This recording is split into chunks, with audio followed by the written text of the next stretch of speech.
안녕하십니까. 네, 169페이지 한번 해보시겠습니다. 이번 시간에 법률행위 무효 중에서 전부 무효, 일부 무효 137조부터 할 차례죠. 네, 137조에 자 조문 읽어보겠습니다. 법률행위 일부분이 무효인 때는 그 전부를 무효로 한다. 이게 원칙이란 얘기입니다. 법률행위 일부의 무효 사유가 있으면 그 전부 무효를 원칙으로 한다. 다만 무효 부분이 없더라도 법률행위를 하였을 것이라고 인정될 때 나머지 부분은 무효로 되지 않는다. 자, 예를 들어서 토지거래 허가 구역 내에서 토지와 건물을 일괄해서 매매하기로 했다. 토지와 건물은 완전히 별개의 물건입니다. 상호간에. 그래서 토지도 갑소유고요. 건물도 갑소유인데 갑이 을에게 매도하기로 했다라고 하는 겁니다. 토지거래 허가 구역 내의 토지에 일괄해서 매매하기로 했습니다. 일괄해서. 그럼 일괄해서 매매하기로 했으면 토지와 건물 모두 다 소유권 이전 등기 해줘야 되는데 우리는 토지와 건물을 별개의 물건으로 취급을 합니다. 그래서 토지에도 등기부 별도로 있고 건물에도 등기부가 별도로 있는데 이 토지는 토지거래 허가 구역 내에 있는 토지예요. 허가 구역 내에 있는 토지는 허가를 받기 전까지는 무효입니다. 나중에 허가 받고 나면 유효로 바뀌더라도 일단은 허가 받기 전에는 무효죠. 그러니까 이 매매는 무효가 되는데 이 건물은 허가받을 필요 없으니까 유효인 것이죠. 전체 법률행위 중에서 일부가 무효고 일부가 유효인데 이게 원칙이 뭐라고 얘기했어? 조금 아까? 원칙은요.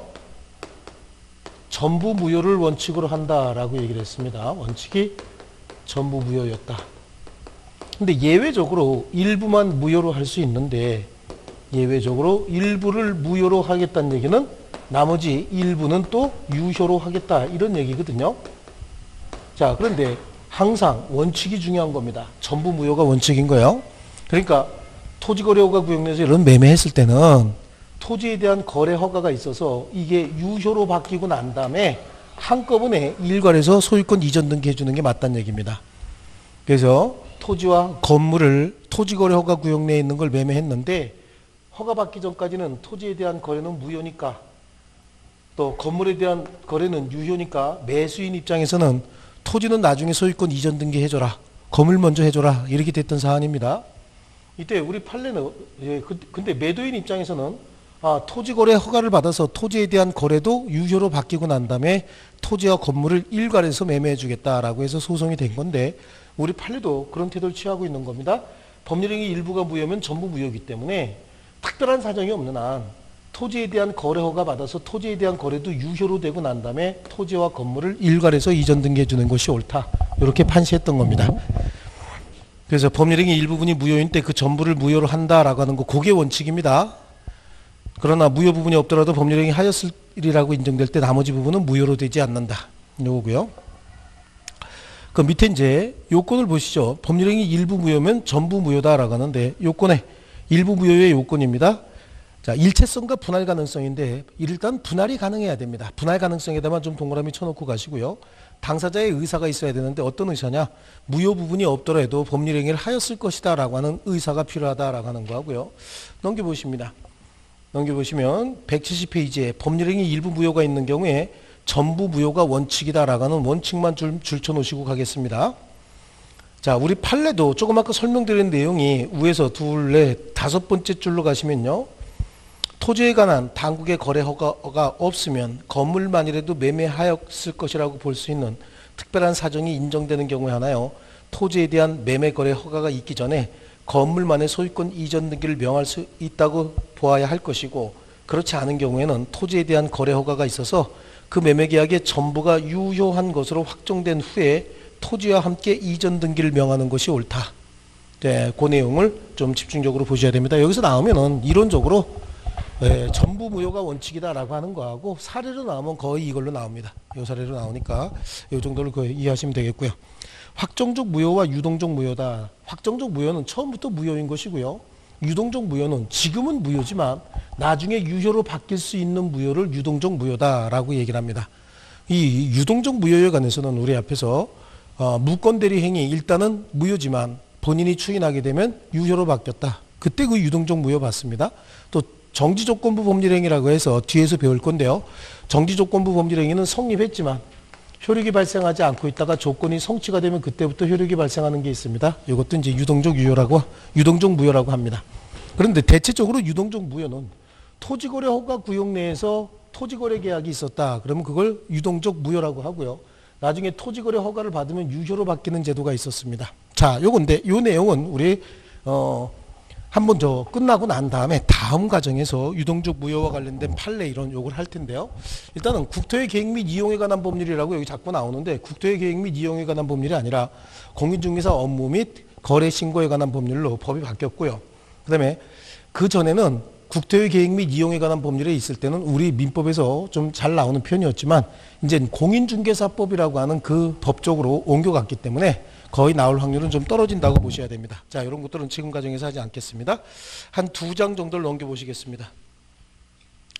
그럼 175페이지에 무효행위 전환이 나올 겁니다. 175페이지 펴보세요. 거기 138조에 무효행위 전환이 나오는데 무효인 법률행위가 다른 법률행위의 요건을 구비하고 당사자가 그 무효를 알았더라면 다른 법률행위 하는 것을 의혹하였으리라고 인정될 때는 다른 법률행위로서 효력을 가진다. 이렇게 돼 있죠. 이게 이제 무효행위 전환입니다. 자, 먼저 무효행위 전환은 138조에 A라고 하는 법률행위를 했어요. A라고 하는 행위를 했는데 이 A라고 하는 행위는 이 자체로는 무효입니다. 무효인데 이 내부를 잘 들여다보니까 B라고 하는 행위에 유효 요건을 갖추고 있다. B로 했으면 이건 아마 유효가 됐을 것이다 라고 하는 겁니다. 현재 법률행위는 하나밖에 없는 거예요. 눈에 나타나는 법률행위는 A입니다. A인데 그 행위 자체는 무효고요. 이게 내부적으로는 B라고 하는 행위를 했으면 유효 요건을 갖추고 있는데 당사자가 이게 무효가 될 줄 알았더라면 아마도 B를 했을 것이다 라고 하는 가정적 의사가 있을 때, 가상적 의사가 있다고 한다면 그러면 이걸 지우고 B로 다시 쓰는 게 맞겠지만 특별히 그럴 필요 없이 그냥 B의 효력을 여기다가 부여하자 그런 얘기입니다. 그래서 이거를 무효행위의 전환이다 이렇게 얘기를 하는 겁니다. 자, 다시 한번 잘 보겠습니다. 여기 보셔야 됩니다. A라고 하는 행위 자체는 무효입니다. 무효고 그 A라고 하는 행위가 내부적으로 B라고 하는 행위의 유효 요건을 갖추고 있었고 표의자가 이게 무효가 돼서 말썽이 생길 줄 알았으면 B로 했을 것이다 라고 하는 가상적 가정적 의사가 있을 때 그러면 지우고 B로 써야 되지 맞겠지만 지우지 말고 그냥 놔두고 효력만 B의 효력을 부여하자라고 하는 거죠. 이 무효행위의 전환인데 일단은 무효행위의 전환은 요식행위가 무효인 경우에요. 요식행위가 무효인 행위가 있답니다. 근데 또 다른 요식행위에 유효로 전환될 수 있느냐? 이거 원칙적으로 안 되지만 우리 판례가 이거 인정해 줍니다. 요식행위로서 무효인 경우에 또 다른 요식행위의 유효로 우리 판례가 인정을 합니다. 가족법상 법률행위, 신분행위에 있어서 몇 개를 인정하는 게 있습니다. 신분행위. 또 요식행위가 무효인 경우에 불요식행위의 유효로 전환할 수 있느냐라고 하는 거죠. 불요식행위의 유효로 전환하는 거. 이거는 간단합니다. 형식과 절차를 엄격히 갖춰야 되는 행위에 형식과 절차에 흠결이 있었답니다. 그럼 아무렇게나 해도 되는 행위, 즉 불요식 행위의 유효로 전환하는 건 어렵지 않습니다. 이번에는요, 불요식 행위가 무효일 때요. 무효인 불요식 행위가 또 다른 불요식 행위에 유효로 전환될 수 있느냐? 이것도 아주 쉽죠. 그래요. 이것도 크게 어려운 건 아닌데요. 그런데 문제는 불요식 행위가 무효인데 요식 행위에 유효로 전환할 수 있느냐? 이거는 허용하지 않습니다. 야, 요 예를 한번 들어보면요. 어음이나 수표를 발행했어요. 어음이나 수표를 발행하면서 지급 장소, 그 다음에 직인, 날인까지 싹 다 해야 되는데 어음을 발행하면서 도장을 안 찍었습니다. 또는 수표를 발행하면서 도장을 안 찍었다. 그리고 발행해서 줬다는 겁니다. 그럼 어음이나 수표를 받은 사람은 그걸 어음이나 또는 수표로서 지급기일에 은행에 제출해서 받을 수 있는 게 아니라 도장이 안 찍혔기 때문에 그거 자체는 무효입니다. 다만 이 어음이나 수표가 도장이 안 찍혀서 어음으로서의 효력은 없겠지만 채권증서 받을 돈이 있다라고 하는 채권증서의 효력으로는 인정될 수 있다는 얘기죠. 그래서 무효인 요식행위가 무효인 요식행위가 유효인 불요식행위로 전환은 쉽게 됩니다. 자, 그런데 무효인 불요식행위를 유효인 요식행위로 전환할 수는 없다. 자, 그건 뭐죠? 요거 반대로 생각하면 되죠. 차용증 하나 써줬는데 차용증에 지급기일 정해졌다. 그리고 어느 은행에서 만나서 지급하기로 했다라고 약속을 했다고 해서 그 차용증을 들고 가서 해당 은행에 제시하고 돈 달라고 지급 요구할 수는 없다는 얘기입니다. 자, 여기는 이제 판례 몇 개가 있어야 되는데요. 판례는 일단은 단독행위에 있어서 몇 개를 인정합니다. 단독행위가 이게 무효다는 얘기죠.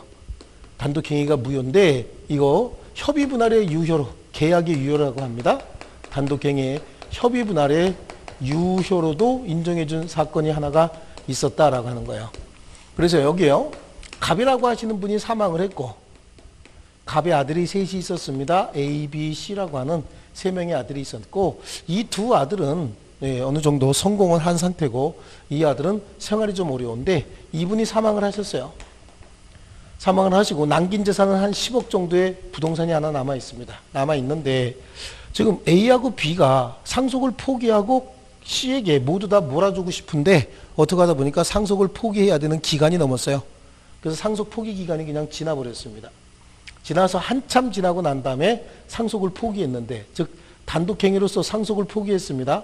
포기했는데 그 원래 기간 내에 해야 되는데 기간 내에 하지 않고 기간이 지나서 했기 때문에 상속 포기의 효력은 없지만 무슨 효력을 부여하겠다? 협의분할의 효력을 부여하겠다. 상속 포기로서는 무효지만 협의분할의 유효로 인정을 해서 소유권을 인정하겠다는 겁니다. 이게 단독행위의 전환도 인정을 했다라고 하는 겁니다. 자, 이런 정도고요. 그 다음에 불공정한 법률행위로서 무효인 경우에도 그 전환을 인정합니다. 민법 제 104조에 불공정한 법률행위가 있습니다. 불공정한 법률행위로서 무효인 경우에도 그 전환을 인정했는데 재건축 조합에서 이렇게 생긴 재건축 부지를 재개발 사업을 재건축 사업을 시행하면서 인접 토지를 재건축 사업 부지 안에 포함을 시켰습니다. 포함을 시켰는데 이 사업 추진 기간이 너무 오래 걸리고 하다 보니까 이 토지 소유자에게 매수 계약을 체결하지 않고 먼저 사업 부지에 포함을 시켰어요. 시키고 난 다음에 그 다음에 이걸 매수하려고 했더니 이 토지 소유자가 너무 가격을 비싸게 부르는 겁니다. 조합에게. 원래는 시가는 10억짜리에 해당하는데 이걸 50억의 매매 계약을 체결하는 겁니다. 그래서 매매 대금이 너무 과다했던 거예요. 그래서 불공정한 법률행위로서 무효가 됐는데 그럼 50억이 아니고 어떻게 하자는 얘기죠? 10억의 유효로는 전환할 수 있느냐? 우리 판례가 전환할 수 있다는 얘기예요. 50억으로서는 매매계약 무효지만 10억의 유효로서 매매계약을 인정했던 사례가 있습니다. 자, 이게 이제 무효행위 전환이고요. 그래서 138조에 무효인 법률행위가 다른 법률행위의 요건을 구비하고 당사자가 그 무효를 알았더라면 다른 법률행위 하는 것을 의혹하였으리라고 인정될 때 다른 법률행위로서 효력을 갖는다.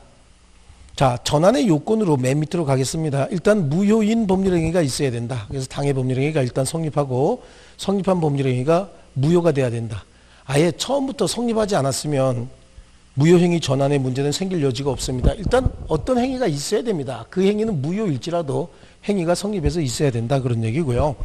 넘겨보시면 다른 법률행위의 요건을 구비하고 있어야 된다. 이 행위 자체는 무효겠지만 다른 행위로서 유효 요건을 갖추고 있어야 된다. 그 얘기고요. 당사자의 가상적, 가정적 의사가 있어야 된다는 거고요. 단독행위도 전환을 인정했다. 여기 있잖아요. 여기요. 예. 무효인 상속포기입니다. 상속포기했어요. 얘네들이. 상속을 포기했지만 상속포기는 기간 내 90일 이내에 해야 되는데 한참 지나서 상속포기했습니다. 하지만 협의분할의 유효로 전환을 해줬죠. 그래서 단독행위에 관해서는 원칙적으로 전환을 인정하지 않는다라고 하는데 그건 뭐 단독행위도 원칙적으로 전환을 인정될 수도 있습니다. 그러나 예외적으로 비밀 증서에 의한 유언, 그 방식에 흠결이 있는 경우에 그 증서가 자필 증서에 적합할 땐 자필 증서, 연착된 승낙을 뭐 새로운 청약으로 봤다라고 하는데 연착된 승낙, 뭐 새로운 청약 이거는 그냥 의사표시이기 때문에 어울리지 않는 겁니다. 그 단독행위의 전환은요. 상속 포기 무효가 협의분할의 유효로 바뀌었다라고 하는 걸로 바꿔주셔야 됩니다. 상속 포기로서는 무효인데 상속 포기는 기간 내에 해야 됩니다. 90일 이내에 해야 되는데 200일이 훨씬 더 지나서 상속을 포기했습니다. 그래서 막내 동생에게 모든 상속을 다 만들어줬는데 90일 이내에 하지 않았기 때문에 이거는 무효겠지만 이 의사는 협의분할 0%, 100% 받기로 하는 협의분할의 유효로서 효력이 있다. 그래서 요거 좀 써놓으셔야 됩니다. 자, 그 다음에요. 전환의 모습이 있는데요. 전환의 모습은 분류식 행위로의 전환 그래요. 분류식에서 요식에서 분류식, 분류식에서 분류식으로의 전환 다 인정합니다. 그런데 요식 행위로의 전환에 가 있죠, 가. 가는 다 줄쳐 놓으셔야 됩니다. 분류식에서 요식으로의 전환은 인정되지 않는다. 그 말의 의미가 분류식 행위로서 무효인 경우에 요식 행위의 유효로 전환하지 않는다라고 좀 더 구체적으로 해 놓으셔야 됩니다. 그게 무슨 소리인지 정확하게 의미가 안 돼 있으니까 분류식 행위가 무효인 경우에 요식 행위의 유효로 전환은 인정되지 않는다. 분류식 행위 밑에다가 무효 써놓으시고요. 요식 행위 밑에다가 유효 이렇게 좀 써놓을게요. 분류식 행위 밑줄 치고 무효, 요식 행위 밑줄 치고 유효. 이렇게 분류식 행위가 무효인 경우에 요식 행위의 유효로 전환은 인정하지 않겠다고 합니다. 그 다음에 요식에서 요식으로 전환도 쉽게 인정합니다. 그러니까 여기는 그냥 간단하게 이렇게 이해하시면 됩니다. 무효인 분류식 행위를 유효인 요식 행위로 전환만 인정하지 않고 나머지는 다 인정한다는 얘기예요. 하나도 빠짐없이 다 인정이 된다. 그리고 불공정한 법률 행위로서 무효인 경우에도 그 전환을 인정해 줬다라고 하는 거죠.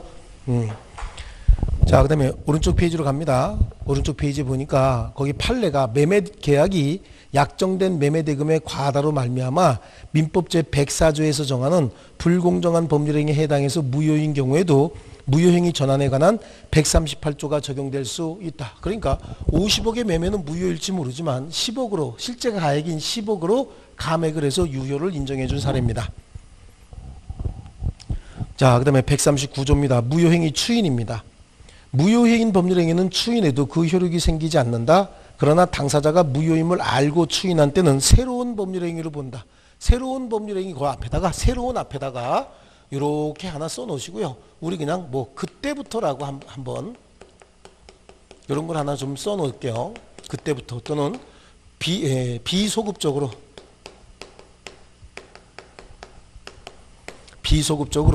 새로운 법률행위 한 것으로 본다. 이 말이 들어가든 안 들어가든 무조건 소급하여 또는 처음부터 이런 얘기가 들어가면 무조건 틀린 겁니다. 비소급이 원칙이라는 얘기입니다. 소급하여 또는 처음부터 이런 얘기 들어가면 무조건 틀린 거예요. 자, 무효인 법률행위가 있답니다. 갑하고 을이 어떤 법률행위를 합니다. 근데 이 법률행위는 무효입니다. 효력이 발생하지 않고 있어요. 그런데 당사자가 무효인 줄 잘 알면서 이걸 어느 시점에 추인을 하게 됩니다. 얘도 추인을 할 수 있겠죠. 추인을 하게 되면 이때부터 새로운 법률행위를 다시 하게 된다. 새로운 법률행위를 다시 하게 되는 거예요. 소급표가 없다는 얘기입니다. 비소급적으로 새로운 법률행위 한 것으로 본다. 이런 얘기인데요. 이게 나오면 민법 제108조 통정허위 표시가 주로 많이 나와요. 둘이 가장 매매합니다. 가장 매매해서 진짜 매매가 아니고 가짜 매매입니다. 가장 매매를 했어요. 가장 매매해서 얘 이름으로 소유권 이전 등기했다. 그럼 지 이름으로 소유권 등기돼 있던 걸 전부 지우고 얘 이름으로 소유권 이전 등기해줬다. 라고 해서 얘가 소유권 취득하는 거 아니죠. 등기도 무효고 소유권은 여전히 갑에게 남아있는 겁니다. 가장 매매를 했기 때문에요. 그럼 매매의 효력이 발생하지 않습니다. 이행기가 됐다라고 하더라도 얘는 대금을 소유권 이전 등기 청구할 수도 없고 대금도 청구할 수 없어요. 얘 여기다가 대금 청구할 수 없는 것이고 얘는 여기다가 뭐죠? 일단 권리 변동도 청구할 수 없는 건데 원래가. 근데 대금을 청구합니다. 매매대금 달라고 하니까 얘가 매매대금을 어떻게 하고 있어요? 지급하고 있다는 얘기예요. 그러니까 두 사람은 스스로 통정허위 표시를 했기 때문에 저 소유권 이전 등기가 돼 있다라고 하더라도 매매대금 청구할 수 없고 또 매매대금을 지급할 의무도 없는데 어떤 시점에 그냥 야 네가 그냥 살래? 네 이름으로 돼 있으니까 네가 그냥 살래? 라고 대금을 청구하니까 그럴까? 그러고 대금을 지급했다. 그럼 대금 지급했으면 이때 새로운 매매계약을 다시 한 것으로 본다. 그러니까 이때부터 얘는 뭐가 된다는 얘기죠? 소유자가 된다는 얘기예요. 그리고 그 등기는 무효등기 그냥 유용도 가능하다 라고 하는데 무효등기를 유용하려면 새로운 이해관계가 없어야 되는데 어쨌든 무효등기 유용도 가능하다. 그래서 무효인 법률행위는 추인한다고 해서 유효로 바뀌는 것이 아니라 이걸 추인으로 보는 겁니다. 무효인 줄 알고 추인하게 되면은 그때 새로운 계약을 다시 한 것으로 보겠다. 자, 이게 우리 민법의 태도죠. 그래서 그때부터 새로운 법률행위를 다시 한 것으로 본다. 거기 추인의 요건은요. 양적 가로 1번에 무효임을 알고 추인해야 된다. 무효임을 알고 추인해야 되고요. 양쪽 가로 2번에 당사자가 무효의 원인이 소멸한 후에 추인해야 된다. 그래서 모든 추인은 앞으로 무효행위 추인이든 취소할 수 있는 행위 추인이든 추인은 원인이 소멸된 후에 해야 됩니다. 그래서 무효의 원인이 소멸된 후에 추인해야 된다. 따라서 선량한 풍속 기타 사회질서에 위반한 행위, 선량한 풍속 기타 사회질서에 위반한 행위는 그 무효의 원인이 종료할 수가 없습니다. 소멸될 수가 없어요. 소멸될 수가 없기 때문에 절대적으로 추인이 불가능하고요. 불공정한 법률 행위도 반사회적 행위의 일종이기 때문에 그 원인이 소멸할 수가 없는 거고요. 강행법규를 위반한 법률 행위, 그 강행법규가 존재하는 한 무효의 원인이 소멸될 수가 없죠. 이런 것들은 추인하더라도 유효로 되지 않는다. 자, 그거 줄쳐 놓으실게요. 맨 밑에 그 세 번째 줄이요. 세 줄이요. 무효의 원인이 소멸된 후에 해야 되는데 선풍기 질서를 위반했다든지 불공정한 법률행위라든지 강행법규를 위반한 법률행위는 추인해도 유효로 되지 않는다. 거기까지 좀 줄 좀 쳐놓겠습니다. 자, 이게 이제 무효행위 추인이었고요. 그 다음에 다음 페이지 보시면요. 무효인 법률행위가 새로운 법률행위 요건을 구비해야 된다. 그렇죠. 새로운 매매계약을 체결한 것으로 보니까 매매계약의 형태를 갖추고 있는 거죠. 대금 청구했더니 대금을 지급하고 있고 소유권 이전 등기는 이미 된 거야. 무효 등기라도요. 그래서 새로운 법률행위로 요건을 구비했어야 된다라고 하는 거고요. 자, 그 다음에 3번의 추인의 효력입니다. 추인의 효력은 당사자가 무효임을 알고 추인한 경우에 새로운 법률행위를 한 것으로 본다. 즉 장래를 향해서 유효로 되고 소급표가 인정되지 않는다. 거기까지만 줄쳐놓습니다. 그래서 당사자가 뭐 2000년 3월 20일 이루어진 가장매매를 2008년 3월 20일 추인하면 그때 2008년 3월 20일부터 유효한 매매가 된다. 그래서 나왔다 그러면 108조 가장매매예요. 이거요. 나왔다 그러면. 그래서 갑하고 을이 가짜 매매를 해서 소유권 이전 등기를 했어도 소유권은 여전히 갑에게 남아있는 거고 갑은 을에게 대금 청구할 수가 없어요. 왜냐하면 판 적이 없어요. 가짜로 매매하기로 한 거기 때문에 판 적이 없어서 소유권은 여전히 갑에게 남아있는데 어느 날 대금을 청구하죠. 그때 얘가 대금을 지급했다. 그럼 그때 새로운 매매계약을 다시 한 것으로 보겠다. 네, 이런 얘기죠. 자, 그래서요. 거기까지 줄을 쳐놓으시고요. 오른쪽 페이지 보면은요. 법률행위 무효에 관한 설명으로 틀린 거 29에 나왔던 기출문제 한번 보시죠. 자, 불공정한 법률행위로서 무효인 경우에도 무효행위 전환의 법리가 적용될 수 있다. 불공정한 법률행위 이것도 무효행위 전환 인정한다고 여기서 설명을 드렸고요. 토지거래 허가 구역 내 토지 매매 계약은 관할관청에 불허가 처분이 있으면 확정적으로 무효가 됩니다. 자, 토지거래 허가 구역 내 토지거래 계약은 일단은 무효고 관할관청에 허가가 있으면 유효가 되는데 관할관청에 허가가 불허가 처분으로 떨어졌다. 그럼 허가가 없다는 얘기죠. 허가 안 해주겠다는 얘기입니다. 그럼 그건 그냥 무효로 확정이 돼버리는 겁니다. 매도인이 통정한 허위의 매매계약을 추인했답니다. 다른 약정이 없는 한 매매계약을 체결한 때로부터라는 얘기는 소급한다는 뜻이잖아요. 처음부터이기 때문에 이건 틀렸습니다. 비소급이죠. 그 다음에 4번에 이미 매도된 부동산에 관하여 매도인이 채권자가 매도인의 배임행위에 적극 가담하여 설정된 저당권은 무효다라고 했는데요. 이미 매도된 부동산에 매도인의 채권자가 매도인의 배임행위에 적극 가담하여 설정된 저당권은 무효다. 이건 이중매매니까 적극 가담했다는 얘기는 뭐랬던 얘기죠? 알고 요청했다. 그 이중매매의 적극 가담입니다. 이건 무효고요. 토지거래 허가 구역 내 토지거래 계약이 확정적으로 무효가 되면은 그 계약이 무효로 되는데 책임 있는 사유가 있는 자도 무효를 주장할 수 있다. 우리 지난 시간에 그런 얘기했죠. 무효는 누구나 주장할 수 있고 언제나 주장할 수 있습니다. 그 무효의 원인을 제공한 자도 그 무효를 주장할 수 있는 겁니다. 그래서 누구나 언제나 주장할 수 있다. 그래서 29회 그 문제는 3번이 답이 되겠네요. 자, 그 다음에 넘겨보실게요. 법률행위 취소입니다. 이제 무효가 끝났고 취소인데 법률행위 취소라고 하는 건 취소할 수 있는 법률행위를 얘기하는 겁니다. 취소할 수 있는 법률행위는 취소의 원인이 제한 능력, 착오, 사기, 강박 이런 것들이 있기 때문에 뭐 재착사강 보통 우리 이렇게 지난 시간에 암기했을 텐데요. 제한 능력, 착오, 사기, 강박을 이유로 취소하는 걸 얘기하는 거죠. 그래서 다시 한번 취소가 어떤 구조로 되어 있는지 잠깐 먼저 보고 들어가겠습니다.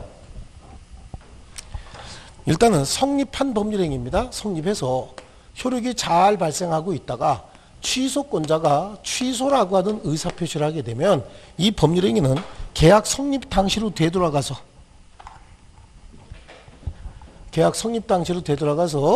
소급해서 무효가 되는 법률, 무효가 되는 거. 이거를 취소할 수 있는 법률행위다. 그냥 줄여서 법률행위의 취소다 이렇게 얘기를 하고 있는 거죠.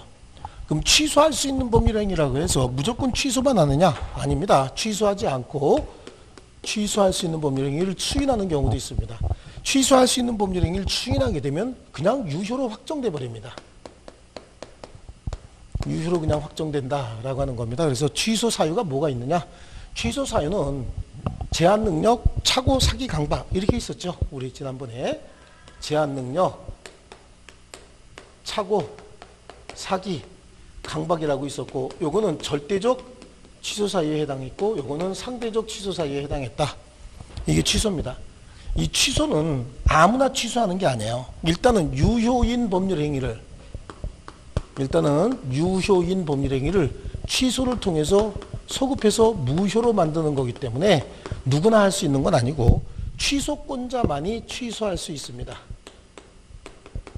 취소권자가 이것도 언제나 할 수 있는 건 아니고 취소권의 행사기간을 형성권의 행사기간이라고 해서 제척기간이라고 하는데 그 제척기간 내에만 할 수 있다라고 얘기를 합니다. 그래서 취소할 수 있는 법률행위에서 가장 중요한 개념은 취소권자가 누구냐라고 하는 겁니다.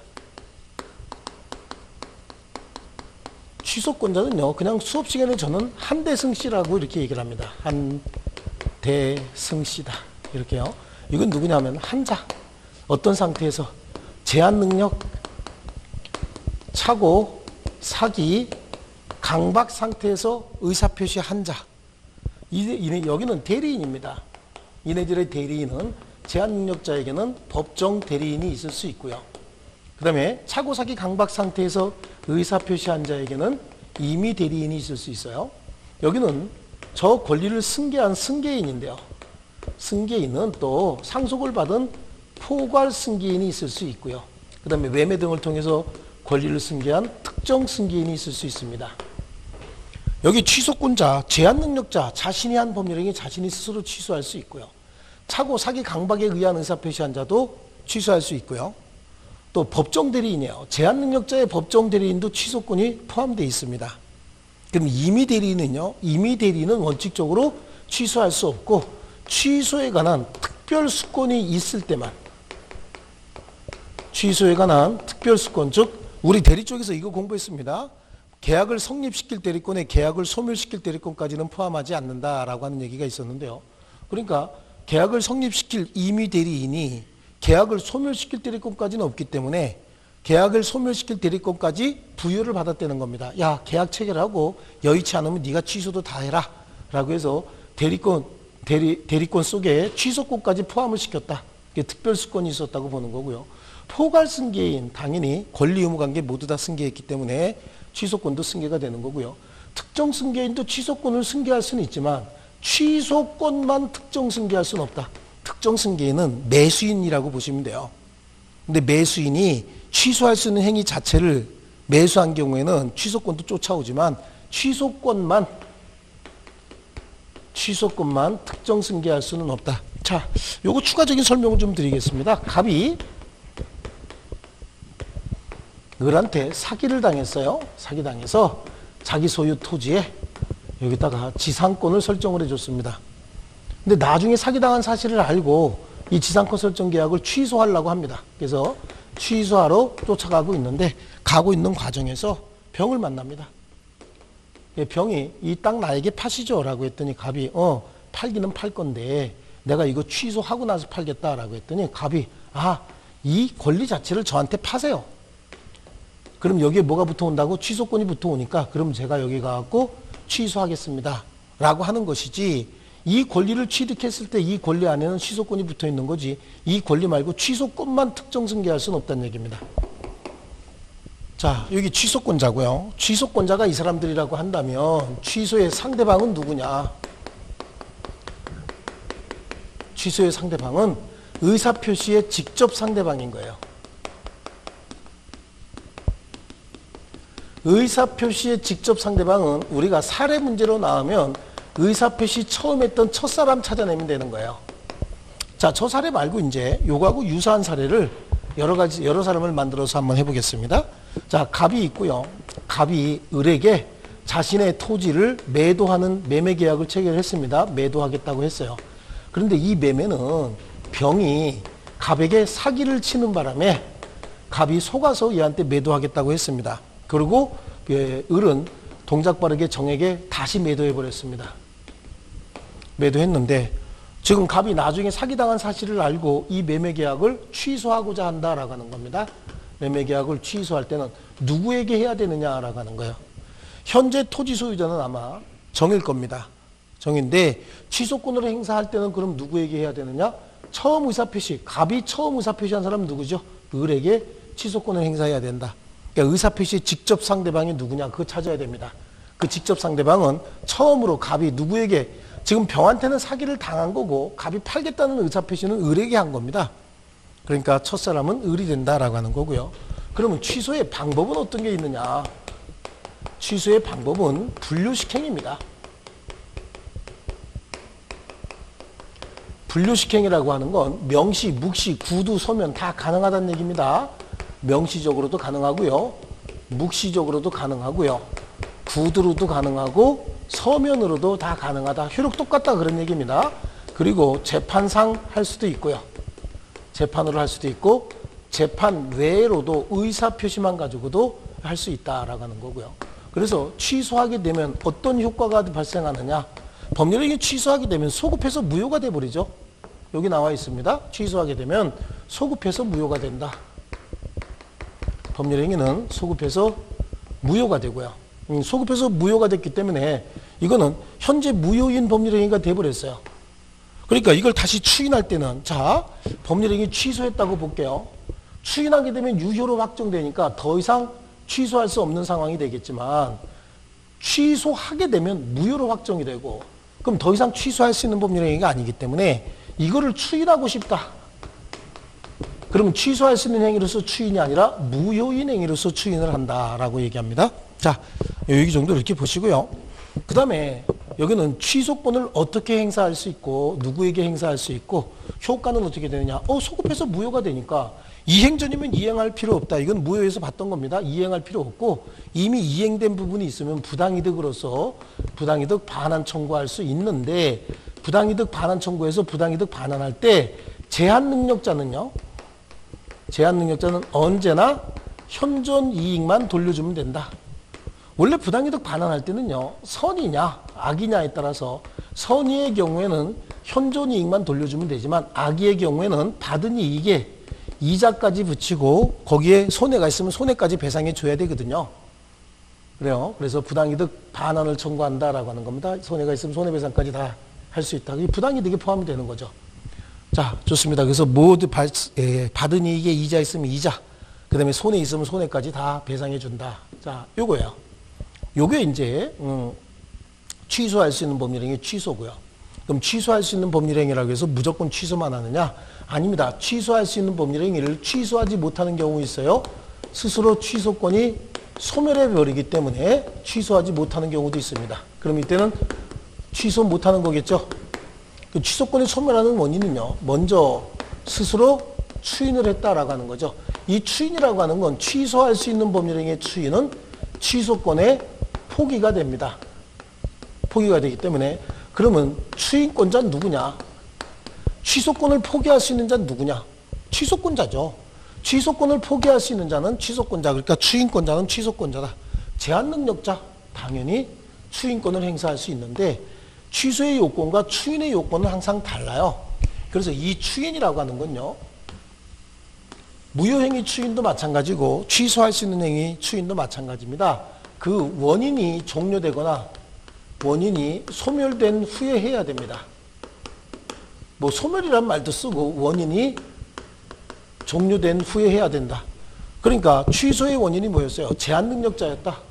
그럼 제한 능력자 추인할 수는 있으되 추인하려면 제한 능력자가 능력자가 되거나 아니면 제한 능력자인 상태에서는 법정 대리인의 동의를 받으면 추인할 수 있는 경우도 있습니다.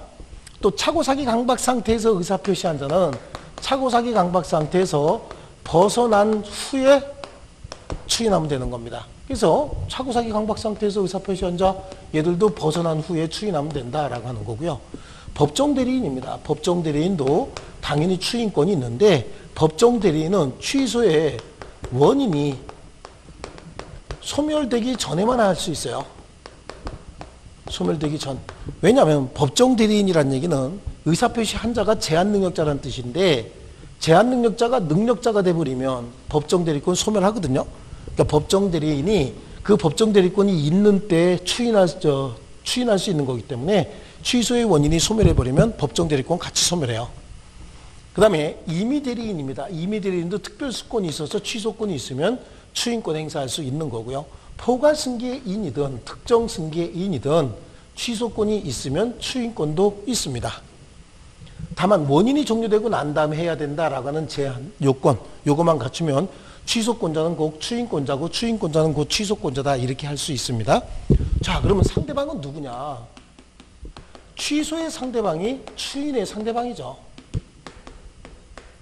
왜냐하면 추인이라고 하는 건 취소권을 행사하지 않겠다. 즉 취소권의 포기를 추인이라고 하기 때문에 취소의 상대방이 추인의 상대방이 돼야 되는 거고요. 방법은요. 방법. 이것도 분류식행입니다. 분류식행이기 때문에 재판상 재판에 다 가능한 거고요. 효과입니다. 효과는 유효로 확정됩니다. 유효로 확정이 되기 때문에 다시 취소할 수 없다. 자, 여기서 취소할 수 있는 법률 행위를 취소하지 않고 추인을 해버렸답니다. 추인해버리면 유효로 확정돼 버리는데 이 추인도 원인이 종료되고 난 다음에 한 거기 때문에 다시는 더 이상은 취소할 수 있는 원인이 남아있지 않습니다. 그래서 바로 그냥 유효로 확정돼 버린다. 그리고 다시는 취소할 수 없게 된다. 이거는 의사표시에 의한 추인이고요. 또 추인 중에 우리 법률 규정으로 추인이라고 정해놓은 게 있습니다. 그걸 법정 추인이다 이렇게 얘기를 하는데요. 법정 추인은 법률 규정에 의한 추인이다. 법으로 정해놨어요. 법으로 취소권자가 취소하지 않을 것 같은 행동을 했을 때 상대방이 이를 신뢰하였다면 이건 추인으로 봐서 취소권자의 취소권을 배제해버리겠다. 취소하지 않을 것 같은 행동이 6개가 있어요. 그 6개가 뭐냐면 취소권자가 취소할 수 있는 법률행위를 취소하지 않고 스스로 이행을 했다. 아니면 취소권자가 상대방에게 이행해달라고 청구를 했다. 또는 취소권자가 취소할 수 있는 법률이 취소하지 않고 담보를 제공하고 있더라. 그 다음에요. 취소할 수 있는 행위가 취소할 수 있는 행위로 취득한 권리의 전부 또는 일부를 양도하고 있다. 전부 또는 일부를 양도하고 있다. 그 다음에요. 취소권자가 강제집행을 당했다. 그 다음에 둘이 경계를 했다. 경계는 새로운 계약을 체결한 거예요. 기존의 채권 채무를 소멸시키고 새로운 채권 채무를 만들어내기로 하는 당사자 간의 계약을 경계라고 합니다. 자, 요건 이렇게 묶어서 한번 볼게요. 이렇게 한번 묶어서 보고요. 여기다 이렇게 붙이면 이게 만자가 되죠. 만자가 되는데 이쪽에 전부나 또는 일부의 이행 또는 담보 제공, 강제집행, 경계 이런 거는 취소권자가 한 경우뿐만 아니라 취소권자가 받은 경우에도 법정 추인으로 보는데 이행의 청구라든지 취소할 수 있는 행위로 취득한 권리의 전부 또는 일부의 양도는 취소권자가 한 경우에는 법정 추인이지만 취소권자가 이행 청구를 받은 경우에는 법정 추인으로 보지 않는다고 하는 겁니다. 자, 이게 법정 추인인데 예를 들면요. 갑하고 을이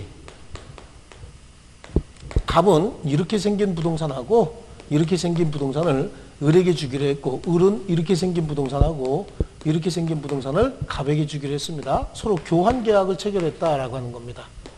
교환 계약을 체결했고 요날 이렇게 이행하기로 했고 요날은 갑이 이걸 주면은 을은 이걸 주기로 했고요. 요날은 갑이 요거를 이행해 주면 을은 이렇게 이행해 주기로 했습니다. 교환 계약을 이렇게 약정을 했는데 여기서 을이 갑에게 사기를 쳤습니다. 전제가 이 교환 계약에 을이 갑에게 사기를 치는 바람에 사기에 의해서 교환 계약이 체결이 됐다라고 한번 가정을 해볼게요. 이 경우에는 취소권자가 누구냐라고 하는 걸 먼저 잡아야 되는 거예요. 취소권자 누굽니까? 갑이 취소권자죠. 갑이 취소권자입니다. 그래 취소권자가 스스로 전부 또는 일부를 이행했다. 취소권자가 이날 을한테 야, 을 사기꾼 너 이거 빨리 받아가. 그리고 네 것도 가져와. 그랬다는 겁니다. 그렇다는 얘기는 취소할 수 있는 법률행위임에도 불구하고 이행을 스스로 하거나 상대방에게 이행 청구를 취소권자가 했답니다. 그럼 이 경우에는 법정 추인으로 보겠다. 이건 취소하지 않겠다는 의사표시가 여기 들어가 있는 걸로 보는 거예요. 그런데 상대방이 이행 청구를 합니다. 야, 갑 이거 받아가고 네 거 가져와라. 상대방이 이거 받아가라 그랬더니 얘가 낼름 받았답니다. 그럼 받은 경우에도 여기는 법정 추인인데요. 여기다가 이행 청구했다. 이행 청구했다 그래서 얘가 그냥 갑에게 야, 네 거 좀 빨리 가져와라 라고 해서 그게 법정 추인으로서 취소 못하느냐? 그건 아니란 얘기예요. 이행의 청구는 취소권자가 한 경우에만 이행 청구지 취소권자가 받은 경우는 이행 청구가 이 취소권자가 이행 청구를 받은 경우에는 법정 추인이 아니란 얘기입니다. 요기 좀 신경 쓰시면 되는 거고요. 또 담보를 제공했다라고 하는데 자 여기서 갑이 요거 준비해서 줘야 되는데 이게 준비가 안 됐어요. 준비가 안 되니까 이거 일주일 있다 준비되니까 내가 일주일간 너한테 이걸 맡겨 놓을 테니 이걸 담보로 좀 잡고 일주일 있다 이행하자라고 담보를 제공하고 있답니다. 취소권자가 담보 제공하는 건 법정 추인이 맞아요. 그런데 상대방이 아유 내가 이거 아직 준비가 안 됐으니까 이거 하나 맡겨 놓을 테니 일주일 있다가 이행합시다 라고 해서 담보를 제공했다. 이거는 담보 제공을 한 사실만 가지고는 갑이 담보 제공을 받았답니다. 담보 제공을 하니까 갑이 담보 제공을 받았다. 그럼 그때 법정 추인이 되는 겁니다. 여기 마찬가지입니다. 다 강제집행도 마찬가지고 경계도 마찬가지인데 중요한 건 여기서는 취소권자가 누구냐라고 하는 거 취소권자를 먼저 잡고 취소권자가 전부나 또는 일부를 이행했다든지 이행을 받았다든지 이거 다 법정 추인이고요. 그 다음에 담보 제공을 했다든지 담보 제공을 받았다든지 이거 다 법정 추인이에요. 그래요. 이거 강제집행을 당한 것도 마찬가지고요. 그런데 이행 청구는 상황이 다르다는 얘기예요. 이행 청구는 취소권자가 야 너 이거 빨리 가져와 라고 이행 청구했을 때 그때 법정 추인이지 사기친 사람이 너 이거 좀 빨리 좀 이행해 줄래 라고 청구했다 그래서 그게 법정 추인이 되는 건 아니고요. 또 하나는 취소할 수 있는 행위로 취득한 권리의 전부 또는 일부의 양도라고 하는 게 있는데요. 취소할 수 있는 행위로 취득한 권리는 이미 이행이 끝났다고 한번 가정을 해볼게요. 그럼 을께 지금 갑에게 가 있을 겁니다. 여기다가 이렇게 아마 이렇게 가 있을 테고요. 을에게는 갑의 물건이 이렇게 와 있을 겁니다. 이렇게 와 있는데 을이 사기를 치고 이 물건을 받았다. 그럼 아마 동작 빠르게 제3자 병에게 양도했을 겁니다. 제3자 병에게 을이 양도했다라고 해서 갑의 취소권이 소멸하고 더 이상 취소하지 못한다라고 하면 사기친 놈은 원래 사기친 물건 가지고 빨리 양도하려고 노력을 할 겁니다. 그렇기 때문에 이때는 이건 법정 추인 아닙니다. 갑은 언제든지 취소할 수 있는데요. 이번에는 갑이 취소할 수 있는 행위로 취득한 권리 일부를 제3자 정에게 양도해버렸답니다. 양도하고 지가 이 법률행위를 취소하게 되면 이것도 다시 되찾아다가 줘야 되는 거예요. 그래서 취소권자가 일부 양도한 경우엔 그건 법정 추인이 아니다 이렇게 얘기를 합니다. 그래서 여기는 다시 한번 정리하면 요거 두 개는 취소권자가 한 경우에만 법정 추인이지 취소권자가 받은 경우에는 법정 추인이 아니다 라고 이해하셔야 되고요. 그 다음에 취소권의 소멸 사유 중에서 마지막이 있습니다. 제척기간이 경과됐다. 제척기간 여기 하나 빼먹었네요. 법정 추인도 추인이기 때문에 뭐 해야 돼요? 취소의 원인이 종료되고 난 다음에 해야 됩니다. 다만 추인의 의사가 있었는지 없었는지 이건 따지지 않습니다. 추인의 의사는 불문한다. 요거 하나고요. 또 하나 이제 제척기간이에요. 취소권은 행사기간이 정해져 있고 그 행사기간은 형성권의 행사기간이다 라고 해서 제척기간이라고 합니다. 추인할 수 있는 날로부터 3년, 법률행위 한 날로부터 10년이 경과되면 취소권은 소멸한다. 먼저 도래한 날 기준으로 취소권은 소멸한다 라고 얘기를 합니다. 먼저 도래일 기준으로요. 그럼 추인할 수 있는 날로부터 3년, 법률행위 한 날로부터 10년을 한번 따져볼 텐데요. 갑과 을이 법률행위를 할 때 제한 능력자였답니다. 11살이었답니다. 11살인 갑이 을과 법률행위 했을 때 갑의 취소권 행사 기간은 언제까지냐? 추인할 수 있는 날로부터 3년, 법률행위 한 날로부터 10년을 따지면 추인할 수 있는 날은 무슨 날이죠? 원인이 소멸된 날이죠. 취소의 원인이 소멸된 날은 능력자가 된 날로부터 몇 년? 3년. 그러면 22세 되는 날이고요. 법률행위 한 날로부터 10년이다. 그럼 11살에 했으니까 10년. 그러면 21세 될 때죠. 그럼 이날까지 행사하지 않았다. 그럼 먼저 도래한 날 기준으로 소멸하는 겁니다. 만약에 얘가 17살 때 했다라고 하면 17살 때 추인할 수 있는 날로부터 3년, 법률행위 한 날로부터 10년을 따지면 이건 뭐 19세 플러스 3 그러니까 22세 똑같은데 이거는 17세 플러스 10 그러니까 27세가 되겠죠. 27세가 돼서 이날 기준으로 취소권이 소멸해버린다 라고 하는 겁니다. 그래서 취소하고 추인을 한꺼번에 지금 칠판에 다 적어드렸습니다. 자, 우리 책으로 몇 개 정리하고 그러고 이번 시간 마치겠습니다. 책 얼른 보시겠습니다. 자, 법률행위 취소는 철회 또는 해제와도 구분해야 된다라고 하는데 그거 뭐 지금 보실 필요 없습니다. 나중에 계약법 배우고 난 다음에 보시면 되고요. 취소의 종류도 뭐 협의의 취소, 광해의 취소, 재판상 취소, 공법상 취소 다 필요 없습니다. 맨 밑에 181페이지 맨 밑에 140조에 취소할 수 있는 법률행위는 제한 능력자, 착오로 이견하거나 사기 강박에 의해서 의사표시한 자, 그 대리인 또는 승계인만이 취소할 수 있다. 그래요. 제한 능력자, 착오 사기 강박에 의해서 의사표시한 자. 그러니까 예를 들어서 한꺼번에 묶여서 제한 능력 상태에서 의사표시한 자, 착오 사기 강박 상태에서 의사표시한 자, 그래서 한 자. 대리인은 법정 대리인과 임의 대리인으로 나눠야 되고요. 승계인은 포괄 승계인과 특정 승계인으로 이렇게 나눠줘야 됩니다. 그래서 그 밑에 그의 대리인 또는 승계인 이렇게 돼 있잖아요. 그때 대리인 밑에다가 법정 임의 이렇게 구분해 놓으시고요. 승계인도 밑에다가 포괄 또는 특정 이렇게 좀 구분해 놓으셔야 됩니다. 자, 그럼 넘겨보십니다. 취소권자의 보통 이제 구분이 양쪽 가로 1번, 2번을 같이 묶어버리세요. 거기 양쪽 가로 1번, 2번 이렇게 묶어서 한 자. 어떻게 해서 한 자? 제한 능력 상태에서 의사표시한 자, 착오나 사기 강박에 의해서 의사표시한 자, 취소권자 맞습니다. 그 다음에 대리인이에요. 대리인은 제한 능력, 착오, 사기 강박에 의해서 의사표시한 자의 임의 대리인이나, 그러니까 제한 능력자에게는 법정 대리인이고 착오, 사기 강박 상태에서 의사표시한 자에게는 아마 임의 대리인 얘기하는 건데요. 줄쳐야 될 건 두 번째 줄 다만부터예요. 임의 대리인은 본인으로부터 취소에 관한 특권, 그걸 특별수권이다 이렇게 얘기를 합니다. 취소권에 관한 특별수권이 있는 경우에 하나요 취소할 수 있다. 그 다음에 승계인입니다. 승계인은 포괄 승계인, 특정 승계인 다 포함하는데 그 다음부터 줄칩니다. 특정 승계인의 경우에 취소할 수 있는 행위에 의해서 취득한 권리를 승계하는 경우에 하나고 취소권만의 특정 승계는 인정되지 않는다. 자, 그거 줄쳐 놓으셔야 되고요. 취소의 방법은 분류식행입니다. 그래서 분류식행위는 자, 취소할 수 있는 법률행위에 상대방이 확정된 경우에 취소는 그 상대방에 대한 의사표시로 하여야 한다. 그러니까 취소의 상대방은 법률행위의 직접 상대방. 그 사람은 첫사람 찾으면 된다고 말씀드렸죠. 그래서 오른쪽 페이지에 가면 취소의 방법. 취소의 방법 옆에다가 한번 써놓을게요. 분류식 이렇게 써놓습니다. 그래서 원칙은 분류식행위이기 때문에 그 줄에 밑에서 세 번째 줄 판례는 이렇게 나오죠.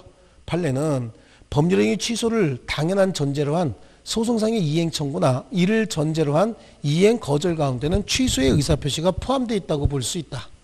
자, 그거 좀 줄쳐놓으시고요.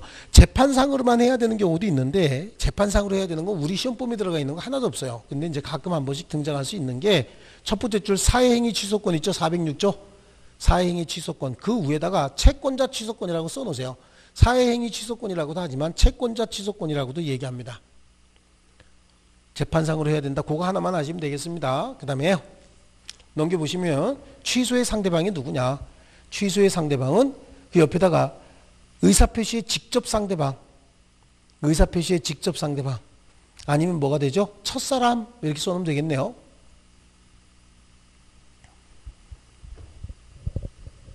첫사람. 그 밑에 이제 아마 예를 들기 위해서 예제가 하나 들어가 있는데 갑은 결혼 예물로 받은 결혼 반지를 모조품으로 우인해서 을에게 헐값으로 매도했다.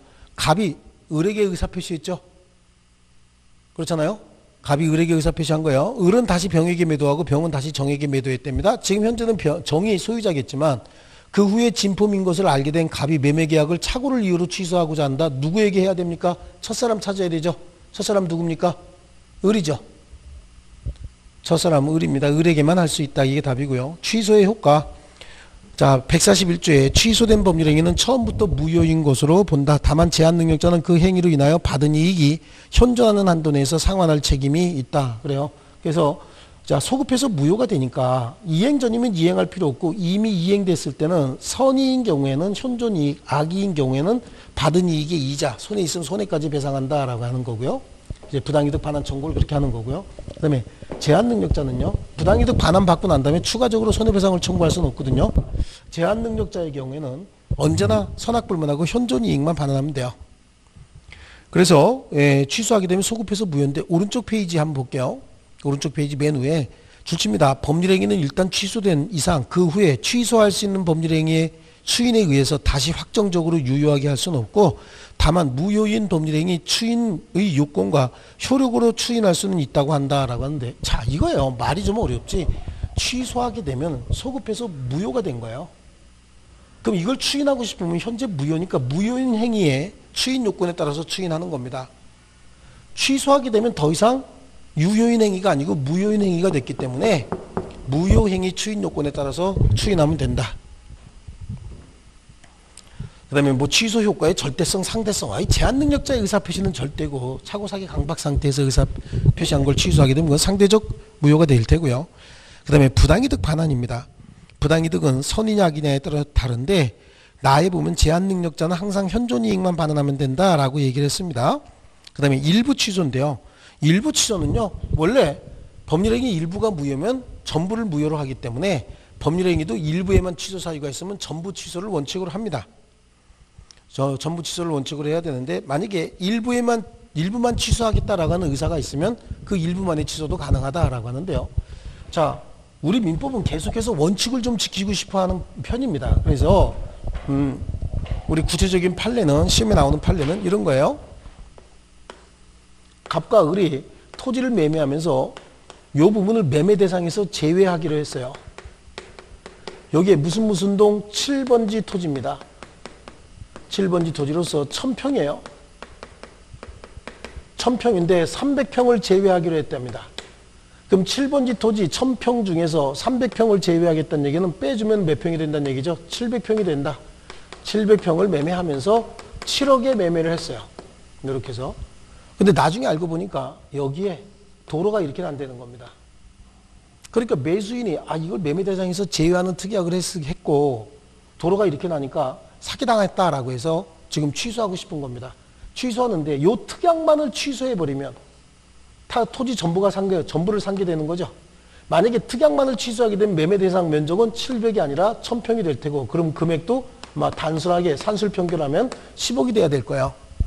그러니까 이때는 요 특약만을 취소하지 말고 매매계약 전부를 취소하라는 얘기입니다. 전부를 취소해서 아예 토지 거래 대상 면적도 늘어나고 매매대금도 늘어난다.